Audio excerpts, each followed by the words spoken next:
Hello everyone. Welcome back to my channel. I hope everyone is having a nice day. Before we begin the video, please subscribe and give the video a thumbs up. General Hospital spoilers reveal a preview clip has been released for Monday, May 12, 2025. It shows Maxie Jones, Kirsten Storms, turning to Anna Devane, Finola Hughes, Jason Morgan, Steve Burton, and Sonny Corinthos, Maurice Bernard, have conflict over Jen Sidwell's Carlo Rota proposal. Plus, is Jocelyn Jacks, Eden McCoy, about to score a victory in her mission, or could she get busted? Keep reading and let's talk about what is coming up in today's episode of the ABC soap opera. Let's begin with Emma Scorpio Drake, Bradine Brunner, who will turn in her assignment. However, Emma doesn't realize that the thumb drive has been corrupted. Emma will assume that she will get all of Professor Henry Hank Dalton's, Daniel Goddard, praise. However, Emma will soon realize that all the information is corrupted. Meanwhile, Jocelyn Jacks, Eden McCoy, could score all the praise. In a preview clip, Hank has one condition before giving Joss the research assistant position. Maybe Hank knows that Joss stole Emma's work. Jocelyn will feel guilty about stealing Emma's work. However, she is on a mission for the WSB, so she'll have to put her feelings aside. General Hospital spoilers for Monday, May 12 reveal that Tracy Quartermaine, Jane Elliott, will have a mission for Jason. The right-hand man will get into an argument with Sonny over Sidwell's proposition. Later, Jason and Tracy chat about the situation. Fans will also see Maxie turn to Anna for some advice. This has to do with Brooke Lynn Quartermaine's Amanda Seton ultimatum to Maxie regarding Lulu Spencer, Alexa Havens Bruning. BLQ just gave Maxie a choice, it's either her or Lulu. Over with Portia Robinson, Brooke Kerr, she will make Curtis Ashford, Donald Turner, suspicious. The doctor tells Curtis that she has to defend Drew Kane, Cameron Matheson. Will Portia explain why, or could she come up with a cover story? Laura Collins, Jenny Francis, meets with Jordan Ashford, Tanisha Harper. Jordan will have a warning though, that disaster is about to strike. Plus, will Lulu figure out that BLQ confessed her adoption secret to Tracy?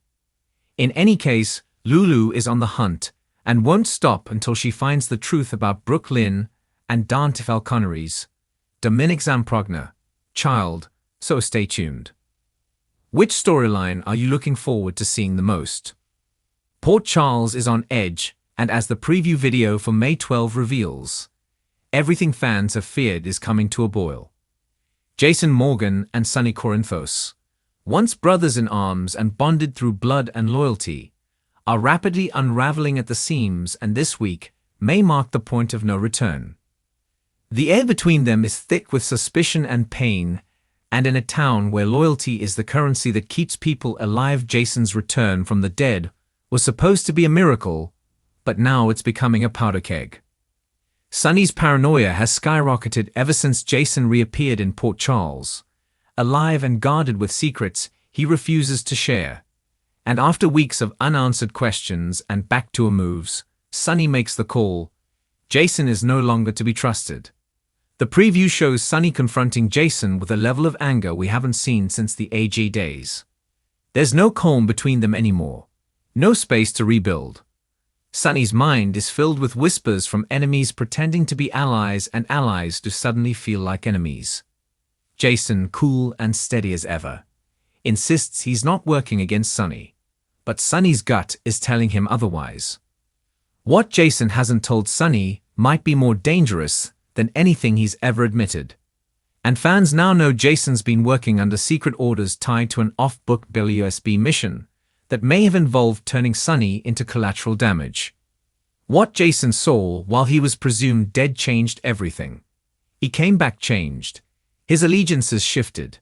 And if Sonny pushes him too far, Jason may be forced to choose his mission over the man he once called family.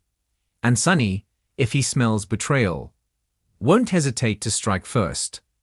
The video doesn't show who throws the first punch, but we see fists clenched, voices rising, and a stunned Carly watching from behind the doorway of the Metro Court as the war between Sonny and Jason ignites in full force. Meanwhile, John Jagger Cates is having a crisis of conscience. The man brought in to maintain order and lead with justice has been quietly navigating the chaos behind the curtain. His job is no longer clean and clinical. Now he's drowning in moral gray zones. With the Bureau pressing him for results and the secrets of Project Greenvale leaking faster than he can plug the holes, Dalton must make a decision that will change the trajectory of several Port Charles lives forever. The preview hints that John may be considering blowing the whistle on his own operation. But doing so means exposing allies, betraying mentors, and likely placing a target on his own back. The burden is heavy, and he's confided in only one person, Anna Devane. Anna knows what it means to walk away from the agency that shaped you, and she's urging John to think carefully. She believes someone high up, possibly even a Casadine-adjacent financier, is bankrolling a side mission using WSB black budget funds to cover up illegal surveillance and reactivation of defunct agents. If that's true, the entire Bureau is compromised. John has evidence that could unravel the mystery of what really happened to Jason during his disappearance, and why Sonny's recent raids have been intercepted before they even launched. But who can he trust to help him expose it? Anna warns him, if you leak this to the wrong person, people will die. John's torment is clear, and the preview cuts to him alone in his office, staring down the blinking light on a burner phone, as if waiting for a call he knows could bring everything crashing down. Curtis Ashford, meanwhile, is starting to connect dots that others have missed. The former private eye turned club owner turned medical miracle is finding it impossible to ignore the way pieces are falling into place around him. Curtis has always trusted his instincts, and those instincts are screaming that something isn't right with the way information is moving through Port Charles. From Sonny's warehouse ambush being anticipated to the sudden re-emergence of long-forgotten WSB case files that seem too convenient to be coincidence, Curtis knows a setup when he sees one. His suspicions only deepen after a tense encounter with Drew Kane, who seems evasive and frustrated. Curtis suspects Drew knows more than he's letting on, and may even be protecting someone at GH from a federal investigation. What Curtis doesn't know yet is that Jason and Drew have already had a quiet meeting, one that Drew walked away from visibly shaken. The preview hints that Curtis may start digging into the GH security system, reviewing footage from the day Jason was secretly treated after his rescue from Greenland. And if he finds what we think he will, it could tie Jason to a hidden transport route being used to shuffle unknown individuals in and out of town. Is Jason smuggling someone under protection, or helping a fugitive escape? Curtis doesn't have answers yet, but he knows he's onto something. In one chilling moment, the preview video shows Curtis whispering to Marshall, "If I disappear, tell Trina to look at Sonny's files. It's all there." What exactly is he uncovering? Meanwhile, the rest of Port Charles continues to spiral in parallel. Trina Robinson remains unsettled by the eerie feeling that Spencer Casadine is still alive. There's no proof, no body, and Victor's final video message seemed to cut off just when it could have revealed more. And the recent DNA test from a bracelet Trina found in Paris came back inconclusive, meaning whoever dropped it could have been Spencer or someone related to him. Trina is haunted. In the preview, she's seen telling Jocelyn that she's considering hiring a private investigator behind Curtis and Portia's back. Jocelyn, already on edge with her own mission, handed off from Emma Scorpio Drake, encourages her friend but warns her. Some things are better left buried. The irony? Joss herself is knee-deep in something that may be tied to the Casadines too. Jocelyn and Trina are both chasing ghosts, but the closer they get, the more danger they're in. Back at GH, Elizabeth Weber's world is about to be rocked again. She's been noticing irregularities in the lab reports from a specific batch of patients brought in through a private care wing. patients who share similar blood anomalies and neurological scars. At first, she assumed it was just a fluke. But after pulling archived files with Finn's help, she realizes all these patients were once listed as missing or presumed dead, and they were found near Casadine properties. Elizabeth doesn't know it yet, but she may be looking at the fallout of Project Greenvale's experimentation. Her biggest mistake: mentioning her suspicions in an open hallway, because moments later, someone alters her access badge permissions. When she returns to the files the next day, they're gone, deleted, and someone leaves her a message in red ink on her clipboard: "Let this go."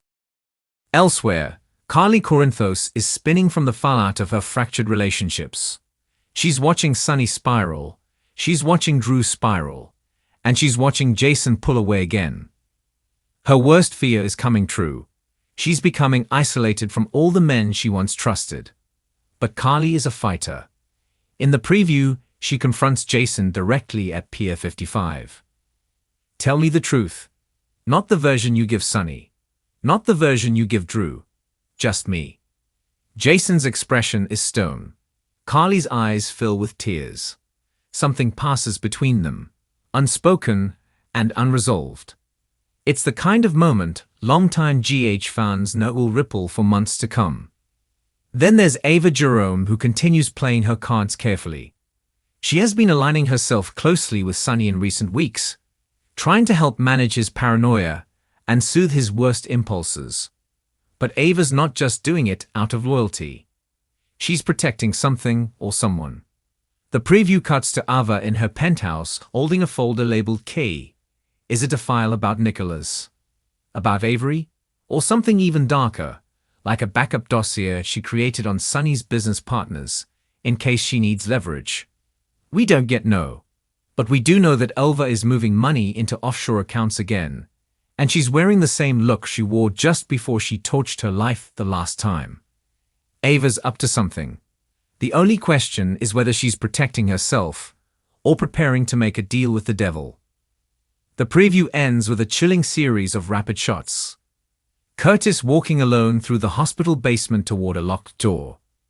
Jason loading a weapon into a duffel bag. Sonny staring at a security monitor with disbelief. Jocelyn running through the woods screaming someone's name. Anna slamming a file shut with fury. Dalton pacing in front of his desk before reaching for the phone. Carly whispering into a recording device.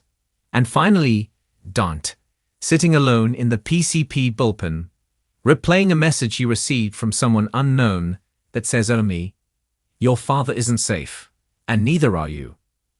Port Charles is heading straight for a reckoning. Lines are blurring. Loyalties are shifting. And this time there may be no way back for the people who once held this town together. Trust is gone. Secrets are growing. And war is coming, not just to the docks, but to the hearts of everyone left trying to salvage what's left of their families, their legacies, and their own peace of mind. Stay tuned, because the preview for May 12 makes one thing clear: this is only the beginning. Thanks for watching this video, and please subscribe our YouTube channel for more update news.